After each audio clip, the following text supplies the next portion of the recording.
எல்லோருக்கும் வணக்கம். எல்லோரும் எப்படி இருக்கீங்க? இன்றைக்கி நம்ம டிஎன்ஸ் ஒரு சேனலில் ஒரு சூப்பராக ஒரு வத்தக்குழம்பு, இதுக்கு ஒரு கப்பு புளி, கொஞ்சம் துருங்கின தேங்காய், ஒரு 5 வரமிளகாய், மிளகு, சீரகம், கடலப்பருப்பு, மல்லியில் ஒரு ஸ்பூன் எடுத்துக்கோங்க. பூண்டு, சின்ன வெங்காயம், தக்காளி, சுண்டைக்காய் வத்தல், நீங்கள் மாங்காய் வத்தல் இருந்தால் நீங்கள் போட்டுக்கோங்க. வேக வச்சு எடுத்த கொண்டக்கடலை. இப்போது ஒரு பேனில் 2 டீஸ்பூன் கடலெண்ணெய் விட்டு கடலப்பருப்பையும் மல்லியையும் வறுத்து எடுத்துக்கோங்க. இதை வறுத்து ஒரு பிளேட்டில் தனியாக வச்சுட்டு அதுக்கப்புறமா மிளகு ஜீரகத்தை வறுத்து அதை ஆறின பிறகு தண்ணி விட்டு அரைச்சிக்கோங்க. இப்போது ஒரு பேனில் 50 கிராம் நல்லெண்ணெய் விட்டு கடுகு உளுத்தம்பருப்பு போட்டு பொரித்து வெங்காயம், வரமிளகாயை போட்டு நல்லா வதக்கிக்கோங்க.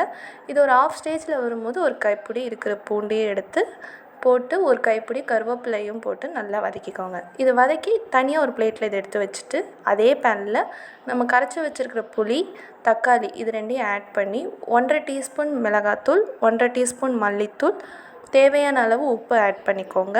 1 டீஸ்பூன் மஞ்சத்தூள், 1.5 டீஸ்பூன் பெருஞ்சீரகத்தூள் ஆட் பண்ணி நல்லா கொதிக்க விடுங்க. இது கொதிச்சிட்ருக்கும் போதே நம்ம வேக வச்ச கொண்டக்கடலை, நம்ம வறுத்து அரைச்ச பேஸ்ட்டு, அப்புறம் 1 டீஸ்பூன் ஜீனி ஆட் பண்ணி கொதிக்க விடுங்க. இப்போது நம்ம தேங்காவை அரைச்சி ஊற்றி தேவையான அளவு கொஞ்சம் தண்ணி ஆட் பண்ணி இன்னும் ஒரு 2 நிமிஷம் கொதிக்க விடலாம்.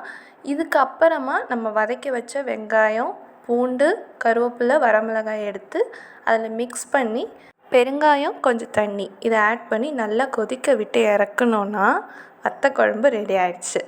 இந்த வத்தக்குழம்பு ஒரு நாள் நீங்கள் உங்கள் வீட்டில் பண்ணி பாருங்கள். எப்படி இருந்ததுங்கிறத கமெண்ட்டில் சொல்லுங்கள். இந்த வீடியோ உங்களுக்கு பிடிச்சிருந்தா like, share, comment, two subscribe. நன்றி, பாய்.